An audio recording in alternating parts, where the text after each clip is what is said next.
Salve, salve galera, uma boa tarde para você. Está começando ao vivaço o programa Hora do Esporte aqui na tela da TV Câmara de São José dos Campos, pelo canal 7 da NET e canal 9 da Vivo TV, além, é claro, da internet em câmarasjc.sp.gov.br e também no youtube.com/câmarasjc. E olha, em breve em TV aberta, hein? Eu sou o Vieira Júnior, vou com você nesta quinta-feira até às 3 da tarde, trazendo as principais informações do esporte aqui da nossa cidade. Aqui comigo, sempre ele, o nosso repórter, fotógrafo, o intrépido, nosso querido Bruno Castilho. Tudo bem, Brunão? Boa tarde. Boa tarde, Vieira. Boa tarde a você aí de casa. Vamos para mais um Hora do Esporte. Hoje você não quis gastar o português? Não, hoje não. Hoje eu estou mais comedido. Beleza.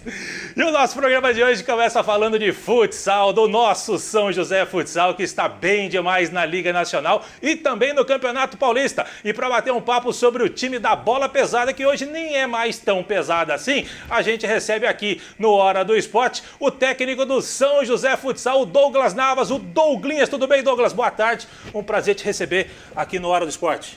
Boa tarde, Vieira. Boa tarde, Bruno. Boa tarde a todos telespectadores da Hora do Esporte, é um prazer estar aqui com vocês e estamos aí para interagir no que vocês precisarem. Ô Douglas, eu falei na abertura ali do negócio da bola pesada. Quando você jogava, era bola pesada, aquela bola que doía, o goleiro não podia sair da área. Não quicava direito. Dava de bico, ficava com aquela marca na coxa umas 3 semanas, não era isso? Onde quem ficava na barreira era comprometedor, né? Barreira de futsal com a bola perto do gol ali era difícil, mas graças a Deus, né, o tempo vai passando aí, não só a bola hoje em dia, né? Bola, piso, tênis, tudo assim é melhor. O detalhe, a voz da consciência fala na hora que não pode. Mas o detalhe é o seguinte, ô Douglinhas, vamos falar um pouquinho da sua carreira, até pra gente conhecer. Eu conheço, o Brunão também conhece, mas a galera que está acompanhando, talvez nem todo mundo esteja tão ligado assim no futsal. Você não caiu de paraquedas no futsal, no São José Futsal, não. Vem lá de trás a sua história como jogador. Faz um apanhado, um pequeno apanhado, senão a gente tem que ter 3 horas de programa só para saber da sua história. Eu joguei desde 6 anos de idade, né? Passei por Corinthians, São Paulo, Palmeiras, Santos, São Caetano, Português e alguns times que eram clubes, né? Que eram empresa. Que é o caso da General Motors, passei pelo Banespa, joguei Alcan, que eram as empresas, e mais alguns times aí, se eu for ficar falando aqui. Alguns brincam que meu caixão não vai caber as camisas, né? Então, assim, foram bastantes equipes. E aí eu joguei até também seleção brasileira de Set Society, joguei com Falcão, Careca, Denilson, assim, foi uma trajetória legal também. E aí eu ganhei alguns títulos e fui me promovendo no futsal como jogador. E quando eu parei de jogar, me deu uma depressão assim, não forte, mas fiquei com aquele sentimento. Falam que atleta tem 2 mortes, né? E eu acho que é verdade. Jornalista também. Deve ser verdade. Várias, né? Eu sei da minha porque é o que eu fiz, mas deve ser vários, né? Assim, empregos que a gente acaba sentindo muita falta. Eu acabei indo trabalhar com um amigo meu num colégio, né? E do colégio eu recebi um convite para trabalhar no Federado Menores, trabalhei 12 anos numa equipe, na Elite Itaquerense, trabalhei 6 meses no Esportivo da Penha e depois eu fui pro Caeiras e acabei vindo para São José. Mas como jogador, eu tive êxito na minha carreira, eu não tenho nenhuma frustração. Entendi. Vou fazer um negócio. Ô Mayra, você que tá aqui, ó. Tá dando para entender ele, Mayra? Tá tudo certinho? Então tá bom. Douglas, você tá demais hoje, Douglas. Eu tô falando bem devagarzinho, Mayra. Agora, ô Douglas, você falou do negócio de uma espécie de depressão, do lance de quando que você parou de jogar e tal. Muito se fala, jogador de futebol, vôlei, futsal, desse lance, né? Óbvio, você sabe que você está chegando na sua reta final, quando você era atleta, você sabe que está chegando sua reta final como atleta. Esse processo, como é que você foi mentalizando, até mesmo para você não pirar de vez, porque realmente é um baque, né? Na verdade o meu foi até precoce, né? Eu parei com 34 anos de jogar oficialmente, eu parei e quis voltar. Só que eu parei naquela época que você já está começando a ver os garotos mais novos, né? Te ultrapassando, a gente brinca que passa de moto e tal. E eu falei, eu preciso fazer alguma coisa na minha carreira ou parar de jogar. E eu fui estudar. E na faculdade tinha o time de futsal, né? Eu joguei mais 2 anos pela faculdade. Mas nessa época já me deu esse baixo astral, né? E aí depois eu fui jogando mais 2 anos. Me convidaram para voltar pro Corinthians. Não cabia mais para mim. E ao mesmo tempo eu queria, mas eu sabia que não ia dar para me conciliar tudo. Que era a minha vida, que eu também trabalhava por parte. E aí eu falei, é melhor parar mesmo. Aí veio mesmo, assim, um baixo astral muito forte, da minha família me ajudar e tudo. Eu acabei dando a volta por cima quando eu comecei a trabalhar com as crianças. Foi onde deu certo. Diz aí, Brunão. Até você falou dessa questão da depressão. Hoje você, como técnico, né, você talvez tenha mirado também para isso, para tentar balancear um pouco isso. Enfim, você já, quando começou a trabalhar com os menores, já estava mirando também assumir uma equipe mais para frente também? Então, eu nem sabia que eu ia trabalhar com os menores, entendeu, Bruno? Eu fui no colégio e meu filho jogava com um professor que é muito meu amigo, e um dia ele falou, você não quer me ajudar? Você vem em todo treino, você vem em todo jogo. Eu falei, no que eu posso te ajudar? Ele falou, você pode me ajudar, você sabe muito do jogo, você jogou. Eu falei, posso. Eu falei, vou só falar com a minha esposa, ver se eu não vou atrapalhar meu filho, e eu posso. Aí eu comecei um trabalho lá que foi muito legal com meu filho, e aí veio as crianças do Elite Taguense, que era federado, veio primeiro uma escolinha que chamava Nossa Senhora de Fátima. Eu fiquei na escolinha um tempo também, e aí o federado eu fui pro Elite. Eu não imaginava que ia ser treinador, Bruno. Eu imaginava que eu podia ser muito mais um animador, sabe, alguma coisa da educação física, do que treinador. Eu não me via muito nessa posição. E aí quando eu comecei a trabalhar, a minha identificação com os jogadores, com as crianças, e o carisma foi muito forte. Aí eu falei, é isso que eu vou fazer. Aí sim, acabei a faculdade, e aí eu projetei, mas é dolorido. Demorou 16 anos para mim ter uma oportunidade no time de Liga Nacional. Ô Douglinhas, falando da época ainda que você jogava, a gente sabe que o futsal, a gente já falou aqui da bola e tudo mais, mudou muito o futsal que você jogava para hoje, aquele que você treina hoje? Então, falar disso é meio da expressão de nostalgia, assim, sabe? Mas mudou a parte técnica, né? Nosso jogo era uma quadra bem menor, quadras de 28 metros, 30 metros, e olha lá, 32. E por 16, 14, enfim, era menor. E agora é 40 por 20. Agora é 40 por 20, as menores aí tem 36, as quadras menores. É o mínimo, né? Isso, mínimo de alguns campeonatos. Na Liga Nacional, só o Minas, se eu não me engano, pode jogar em 38, porque eles são anfitriões. Mas eu lembro que o jogo era muito técnico, né? Para você fazer um drible em 2, 3 jogadores, você tinha um espaço às vezes muito menor. Hoje o jogo é um pouco mais dinâmico, né? Como também tem os dribladores, tem os caras técnicos, mas eu acho que essa essência só. O jogo está mais forte na parte física. O jogo está mais forte. Mas acredito que o futsal, ele, tanto que era o futebol do salão, na sua essência ele é muito parecido. E quando você começou a ser técnico, pegou um time, enfim, você teve que se readaptar a uma nova realidade que você não tinha antes quando você jogava? Ou... É isso que eu te falo, Bruno, da essência, né? A essência é muito parecida. O jogo, a bola no pivô, os dois alas. Hoje os caras falam, mas os caras jogam em 2, 3 posições, já jogavam na minha época. Um cara jogava de pivô, ele também jogava de fixo, porque ele tinha uma estatura melhor, maior, uma boa pisada de bola, enfim. É que hoje é muito mais corrido. Eu tive que me adaptar na programação de treinos, né? Porque o jogo ficou um pouco mais adaptado e tem o lance dos treinos adaptados e joguinhos, né? Nós falamos joguinhos adaptados. Aí eu tive que me aperfeiçoar nisso. Mas do jogo em si, acredito que é muito parecido. Eu tive bons treinadores, né? Então eles me ajudaram bastante. Douglas, para a gente fechar esse primeiro bloco, você jogou, na sua época, você jogou com vários craques do futsal, tanto contra quanto junto.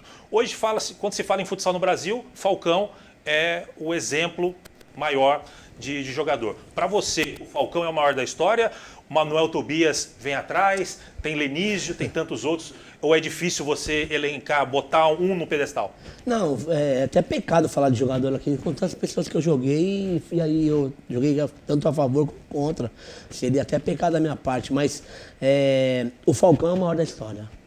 A história, ponto. O que ele fez pro futsal, não é só jogar na quadra, tem o que ele fez, né? E o Manuel Tobias era um monstro, mano. Assim, era absurdo o que ele fazia. E assim, não dá pra mim falar que se eu começar a falar nome, Lenise era um monstro. Aí eu vou falar de Índio Pivô, vou falar de... Meu Deus do céu, né? Assim, é muitos jogadores. Então, pra mim, eu joguei com um cara que era sensacional, que era o Joacir, que ninguém nem muito conhece na mídia. Eu joguei com um cara sensacional, que era o Douglão, que todo mundo conhece na mídia. Enfim, foram muitos jogadores. Cecílio, Gibinha. Se eu começar a falar pra vocês, não vou ter que ter 5, 6 blocos. Mas eu acho que o Falcão, pra história do futsal, ele foi o maior. Maravilha. Vamos fazer o seguinte, vou fazer uma breve pausa. Eu falei que a resenha era boa. A gente vai fazer uma breve pausa aqui no Hora do Esporte. Daqui a pouco, daqui 2 minutinhos, tem mais Douglinhas, tem o nosso querido Brunão também, pra gente falar, entrar de cabeça no São José Futsal, time que ele comanda e tá bem demais na Liga Nacional e também no Campeonato Paulista. Não sai daí, já já a gente volta.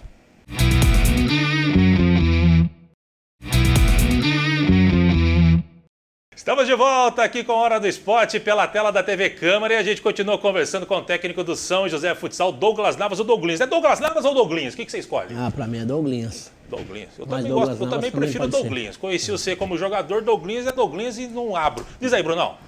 Não, só uma última pergunta antes da gente entrar no São José. A gente está falando da evolução, né? Hoje, o Brasil durante muito tempo dominou, né? E hoje a gente tem Argentina, Portugal, principalmente a Argentina, enfim, que evoluíram também, né? Como é que você acha que está o cenário do Brasil, enfim, se está muito equiparado ou o Brasil deu uma freada ou todo mundo evoluiu também junto? Se matar a charada, eles evoluíram, né? E o Brasil tem que colocar na cabeça que para ganhar hoje em dia tem que correr. O futsal tem que correr. Ou corre muito ou não vai ganhar facilmente mais nada. Não tem mais aquela disparidade que antigamente tinha. Evoluíram, na minha opinião. Douglinhas, entrando de cabeça agora do São José Futsal, ao qual você dirige muito bem. São José disputa simultaneamente 2 competições, o Paulista e também a Liga Nacional. Vamos falar da Liga Nacional. Matheus, coloca aqui pra gente os jogos do São José até então. A gente está vendo aí o último jogo do São José contra o Joaçaba. Aliás, aproveitando que o Matheus colocou aí, a gente está vendo os gols dessa partida. A gente olha a tabela, o São José lá em cima, Joaçaba vice-lanterna. Na visão do treinador, o São José acabou perdendo 2 pontos para um time que é vice-lanterna, Douglinhas? Primeiramente, falar do São José agora, agradecer a todos os patrocinadores, colaboradores do São José, né? Minha presidência, a diretoria, minha comissão de jogadores. Mas a moral com o Montanha, senão ele corta você, pô. Não, porque é muita gratidão mesmo, né? E falar que eu só estou aqui hoje também por um grande motivo, que foi o Cabral ter acreditado no meu trabalho junto com todas as pessoas que eu falei. Eu acho que não perdemos 2 pontos. Na Liga você tem que pontuar. Pontuar na Liga é importante. Como nós conseguimos ficar mais cascudo esse ano nos jogos fora de casa e buscamos 6 pontos antes desses 2 jogos, que eu vou colocar também de repente o Marechal, capaz de trazer também o Marechal como uma outra perda de pontos. Eu não acredito, só que nós temos que pontuar. Pontuando, vamos chegar numa boa colocação. Se for fora ou em casa, todos eles também trabalham forte, 2 períodos, tem uma estrutura boa, e aí o jogo fica difícil mesmo lá dentro. Mas como estava o jogo, deu um gosto de derrota no final. Diz aí, Brunão. Talvez até porque quando o time tem essa disparidade de ter na tabela, o outro time, o adversário, não joga com tanta responsabilidade, seria mais ou menos isso? Né? Eu até acredito que sim, parece que eles vieram, se não me engano, com 2 desfalques que eram importantes para eles. Pode ser que sim, mas eu acho que o treinador, né, o Paulinho Sanandova, é um grande treinador. O time deles é uma molecada de muita... Eles obedecem muita obediência tática. E não é fácil jogar contra eles, não. Os jogos deles, mesmo eles não tendo muitos pontos aí, foram sempre jogos difíceis. Vamos dar uma olhadinha aqui. Matheus, coloca na tela pra gente os jogos do São José nesta Liga Nacional. A gente começa, o São José estreou vencendo o Minas 5-4, depois o Atlântico Erechim bateu o São José 4-2, São José venceu o Santo André Intelli 4-2, São José Futsal acabou sendo goleado pelo Carlos Barbosa, que é uma referência dentro do futsal, Tubarão e São José um empate, e depois outro empate contra o Marechal Rondon. Vai para a segunda tela, Matheus, por gentileza. Aí, a vitória do São José fora de casa, que você falou das vitórias fora de casa, importante. São José batendo aí o Campo Mourão, batendo o Joinville. Esse jogo fundamental, e Joinville também lá em cima. E vocês conseguiram o resultado positivo, né, Douglas? Esse jogo sim, o time do Joinville muito forte, né? Um dos maiores investimentos aí do Brasil, se não for o maior. E aí a gente conseguiu um time de muita qualidade fazer um bom jogo e uma vitória, acho que até pode-se dizer que com propriedade, assim, merecida. Tanto que o empate também, não sei se seria um bom resultado pra gente não, nesse jogo. E a gente vê aqui também outra vitória fora de casa contra o Foz Cataratas, um belo resultado vocês conquistaram. Este último jogo que você estava vendo agora há pouquinho, esse empate em 4-4, você falou que ficou com um gostinho amargo por conta de vocês estarem vencendo por 4-2 a partida, né? Isso, a gente estava na frente, ficou 2 vezes na frente, 2-0, depois 4-2 e acabamos sendo no empate ali no final no goleiro linha. Acho que algum erro de posicionamento ali, mas já corrigimos já depois para não acontecer de novo. Até que eu tenho uma dúvida para falar contigo. O treinamento, todos os times treinam a situação do goleiro linha. O treinamento do goleiro linha é baseado de acordo com como joga o adversário ou o esquema de goleiro linha é um esquema fixo, montado pelo treinador, independente do adversário? Não, não só o goleiro linha. Todos os jogos a gente tem o nosso analista de desempenho, que filma os jogos pra gente e passa, a gente corta o que é importante do adversário. O goleiro de linha também. Nós temos um posicionamento, né? O posicionamento é esse. Mas conforme o desenho de ataque, desenho de defesa, a gente tem que ver algumas coisas que o adversário faz para ver se tem algum posicionamento diferente do que já está combinado. E é um treinamento também específico, né? Na verdade, é o momento dele. Dá para você treinar ele muito mais só ele do que como os outros. Mas dá para colocar no meio do treinamento também. Só que é igual as outras coisas também. Bola parada, saída de bola, a nossa marcação quando vai subir, como eles também nos marcam. É tudo assistido e bem treinado. Hoje em dia é muito tecnológico. Você tem o vídeo de todos os adversários, você tem como estudar, você e a sua comissão técnica. Na época que você jogava não tinha isso. Como é que você avalia essa tecnologia que tanto te ajuda, mas também te atrapalha, porque os caras também têm a informação daquilo que você prepara? Então na minha época não tinha isso, mas já nos jogos, né? Eu lembrei de quando me conheço por assim, 10, 12 anos de idade, já uma adolescência ali, já eu ia nos jogos, né? Assisti, e quando fiquei mais velho, mais ainda. E hoje em dia, o que a gente faz? Eu, por exemplo, hoje já, só da Magna, eu já vi uns 4 essa semana. E eu já vejo todos os jogos deles normal, que é o do ano inteiro, a gente tem a N Sport, tenta assistir todos os jogos. É a vida, né? A minha vida hoje, eu passo muito mais tempo com meus jogadores, com a minha família, passo muito mais tempo indo na quadra de futsal do que às vezes eu faço algumas coisas da minha vida aí, que antigamente eu faria muito mais. Então assim, é tecnologia sim. Brunão? Agora o São José vai pegar o Sorocaba, né? Um dos times mais fortes aí do campeonato, né? Líder, né? E como que você nessas semanas que precedem jogos contra times grandes, assim, times fortes, como é que você prepara a equipe, enfim, na questão, assim, como você falou, da análise do jogo, o que eu posso fazer para pelo menos, na pior das hipóteses, sair com empate? A gente vive, foi o que eu falei, eterna correção, né? Jogo pós-jogo em relação à vida, essas coisas. Mas a equipe, você forma ela uma cara, você passa uma ideia, os atletas compram, né? E o jogo da Magnus é mais um jogo, cara. Isso é mais um jogo. Com todo respeito a Magnus, que também tem um investimento muito forte, muito alto, é mais um jogo. A gente vai subir a marca lá, a gente vai tentar encarar eles igual para igual e ver o que vai dar o resultado. É o mesmo respeito como é por qualquer um outro time que não tem o mesmo investimento. Porque todos os times de Liga Nacional são muito fortes de nível. E o São José tem provado que jogando contra times que teoricamente estão acima da tabela, corresponde e joga bem. Vide o jogo contra o Joinville. Douglinhas, 30 segundos para a gente finalizar. Campeonato Paulista, São José está nas oitavas de final, vai enfrentar o Brutus. Oitavas de final, certo? Quartas, direto? O Breno me corrigiu aqui, o assessor Breno. Quartas de final. Enfrenta o Brutus de Limeira, o time que é dirigido pelo Pezão, que é uma bandeira do futsal aqui de São José, do Brasil e do mundo, o grande Pezão. Abraço, Pezão. Abraço, pai. Abraço, pai. Pezão, assim, um grande treinador, eles vêm numa crescente, o Brutus, né? A cada ano que passa eles vão se organizando mais. Agradecer a vez que a gente foi lá, muito bem tratado. E é mais um jogo, o mesmo respeito contra a Magnus. O Brutus que vai vir com a mesma sede, a mesma gana de ganhar da gente, como a gente vai lá com a gana de ganhar deles também. Cada jogo é uma história e eu falo para meus atletas, entrega tudo. Pra gente ir embora hoje daqui com a cabeça tranquila e consciente. Agendinha do São José Futsal, próximo sábado enfrenta a equipe do Sorocaba, no dia 15, primeiro jogo de ida das quartas de final do Campeonato Paulista, lá em Limeira, contra a equipe do Brutus. Douglinhas, quero te agradecer, obrigado pela sua presença, muito bacana te ter aqui e você viu que não deu para falar tudo, já ficou aberto o espaço para você voltar, quem sabe voltar com uma vitória contra o Sorocaba e assumindo a liderança da Liga Nacional, por que não? Um abraço, obrigado. Eu que agradeço, Bruno, né? Eu que agradeço, Vieira, todo mundo que está aqui atrás das câmeras, que também me receberam muito bem, e eu estou à disposição. Maravilha. Seu Douglinhas, gente da melhor qualidade. Eu vou fazer um breve intervalo. Daqui a pouco volta eu e o Brunão para a gente trazer mais informação do esporte aqui dentro do Hora do Esporte. Rapidinho, não sai daí, já voltamos.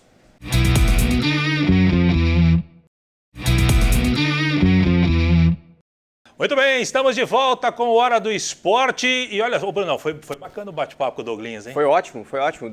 Mais um papo, né, como foi com o Cris aqui, que daria pra gente alongar, né, como foi com o Gui também, dá. Enfim, dá para fazer uns 3, 4 blocos aí. Com certeza, o Douglinhas ele é bom de resenha, ele é bom de papo, assim, de você conversar no off, você conversar ali nos treinos, ele é uma figuraça, gente da melhor qualidade. Agradecer toda a diretoria do São José Futsal para a presença do Douglinhas aqui. O Douglinhas saiu daqui e já vai direto treinar, porque tem jogo sábado contra a equipe do Sorocaba. Mas olha só, ainda no assunto futsal, vem aí a primeira Copa Popular de Futsal nas categorias adulta e menores. A categoria adulta será para atletas acima de 16 anos e menores nas categorias sub-10, sub-12 e sub-14. Poderão ser inscritos até 20 atletas por equipes. E as inscrições começam a partir, vamos TP, da próxima segunda-feira, dia 13, e devem ser feitas presencialmente na divisão de torneios e competições da Secretaria de Esporte e Qualidade de Vida,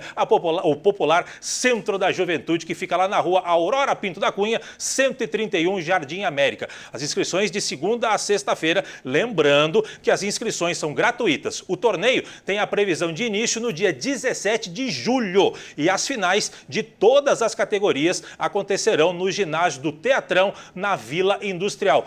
Brunão, esse tipo de torneio é muito bacana, principalmente pela parte da criançada, né? Você viu sub-10, sub-12, enfim, é muito bacana, movimenta a cidade. Futsal, que é um dos esportes mais praticados por todo brasileiro, né? Você vê, como o próprio Douglas falou, né? Ele começou com 6, 7 anos, né? Se tornou um atleta e hoje é técnico de um time profissional, né? Muitos jogadores, Neymar, Rivelino, muitos jogadores do Brasil, né, que fizeram sucesso com a seleção brasileira, começaram no futsal, né? Então, essa Copa, né, começando com a base sub-10, garotadinha de 12 anos, é muito importante, se não for para formar jogadores, né, pelo menos para dar uma oportunidade para essa criançadinha aí de fazer um esporte, né? Brunão, eu sei que você é goleiro nas horas vagas, Sim. além de fotógrafo, além de ciclista, você...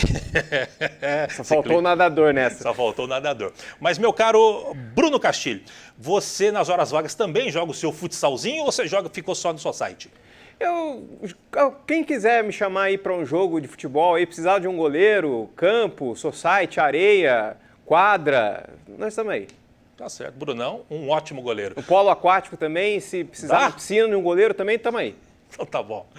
Vamos fazer o seguinte, ó, no próximo sábado, vamos mudar de assunto, meu caro Brunão, porque no próximo sábado o Joseense do seu amigo Augusto Ambrogi, vai entrar em campo contra o lanterna e pior time da segunda divisão, o Atlético de Mogi, no estádio Martins Pereira. E vamos fazer o seguinte, vamos dar uma olhadinha na rodada, que é a terceira do retorno. Vamos lá, Matheus, vamos colocar aqui a terceira rodada do retorno. Tá aqui, ó, o AA Flamengo. Eu gosto de falar o AA Flamengo. Que AA Flamengo significa o quê? Associação Atlética Flamengo. Flamengo contra o Guarulhos, o clássico de Guarulhos, às 15 horas do próximo sábado. No sábado também tem esse jogo ao qual eu falei agora, Joseense e o Atlético de Mogi. No domingo, União Mogi e Mantiqueira. Mas o que interessa pra gente é este jogo aqui, meu caro Bruno Castilho. E é um jogo que poderíamos ter recorde batido. Como é que conta essa história por causa do Atlético Mogi? Aliás, o Joseense pode entrar para a história do Atlético Mogi. Conte por quê, Brunão? É um jogo que o Joseense já entrou para a história, querendo ou não. Porque o Atlético de Mogi pode se tornar o pior, oficialmente, né, o pior time do mundo, roubando essa alcunha do Ibis, né? Que o Atlético de Mogi não ganha um jogo desde 2017. De lá para cá são 50 derrotas e 3 empates, ou seja, pode atingir a marca de 54 jogos sem vitória. Então, assim, se o Joseense ganhar ou empatar do Atlético de Mogi, o Joseense já está na história como sendo o time que colocou essa marca no Atlético de Mogi. Caso o Atlético de Mogi vença o jogo do Joseense, o Joseense entra na história como sendo o time que perdeu para o Atlético de Mogi depois de 5 anos. Que beleza. A voz da Conceição deu um espirro aqui, eu não entendi o que ele falou, mas o detalhe é o seguinte, você acha que tem chance do Joseense perder essa partida, Bruno? A chance do Atlético de Mogi ganhar é a mesma de você fazer tranças. Maravilha. Vamos ver a classificação aqui, meu caro Matheus, do grupo 5, o grupo da Bezinha, que tem o Mantiqueira líder com 16 e o AA Flamengo, que aliás, repito, belo escudo do Flamengo, que é cópia da onde? Me conectaram que eu falei cópia, mas na verdade é inspirado, usar o eufemismo aqui, é inspirado no escudo do Equador, da seleção do Equador. Flamengo em segundo com 14 pontos, o Joseense vem na terceira posição com 12, União Mogi 10, Guarulhos 6, o Atlético Mogi aqui, ó, olha o saldo negativo, menos 26. Mas, se terminasse hoje, Mantiqueira e Flamengo estariam classificados, porque são os dois melhores dentro do grupo, mas o Joseense entra, por que ele entraria, Brunão? Porque o Joseense, entre os terceiros, classificam mais os 4 melhores terceiros colocados, o Joseense é o terceiro colocado do geral, né? Empatado com o Atlético, com o Inter de Bebedouro, da cidade de Bebedouro, com 12 pontos. A diferença é que o Clube Atlético Joseense tem um gol de saldo a mais. Então, na tabela geral, o Joseense é o melhor terceiro colocado. Muito bem. Para a gente fechar o nosso Hora do Esporte, meu caro Bruno, neste próximo final de semana, o ginásio Lineu de Moura vai receber o Final Four da Copa São Paulo Adulto de Basquete Masculino com as 4 melhores equipes da competição que avançaram da fase de quartas de final avançaram para a fase de quartas de final. São José Basquetebol, Liga Sorocabana, Tatuí e Araraquara. Os confrontos ficaram assim, o Matheus vai colocar na tela para a gente os confrontos de quartas de final. No ginásio Lineu de Moura, às 13 horas, Araraquara e Liga Sorocabana, 15 horas o jogo de fundo, São José Basquetebol e Tatuí. Você está olhando o relógio, está com pressa? Nosso querido Bruno Castilho, está acabando. O São José Basquetebol recebendo a equipe do Tatuí, lembrando que para estes jogos, entrada gratuita, mas se você puder doar 1 quilo de alimento, é bem bacana aquele ingresso solidário. Não é obrigatório, mas se você puder ajudar, é bacana. Brunão, 30 segundos, São José e Tatuí, Araraquara e Liga Sorocabana. A expectativa é que a final seja, de novo, né, São José e Liga Sorocabana, né? Mas, enfim, a gente tem o Sobrenatural de Almeida, o basquete é uma caixinha de surpresas, como diria o poeta. Então, assim, tudo pode acontecer, mas os torcedores estão aqui convidados, né, para estarem no Lineu de Moura, invadirem o Lineu de Moura, fazerem do Lineu de Moura novamente um caldeirão. Lembrando que quem ganhar as partidas joga no domingo, partidas 15 horas, quem perder joga também no domingo às 13 horas, no mesmo esquema, ingresso solidário, leva 1 quilo de alimento não perecível. Não leva sal e açúcar, leva arroz, leva feijão, para encher macarrão, molho, para encher a barriga do povo, ajudar quem precisa. Brunão, um grande abraço para você, até terça-feira. Até terça-feira, Vieira, em mais um Hora do Esporte. Sempre um prazer inenarrável estar ao seu lado. Maravilha, chegamos ao final do nosso Hora do Esporte, agradecendo a sua audiência, a sua paciência. Você fica agora com o programa de Bem Com Você, com a bela Gisele Lopes. Eu volto na terça, o Brunão também. Grande abraço, até a próxima, tchau, tchau.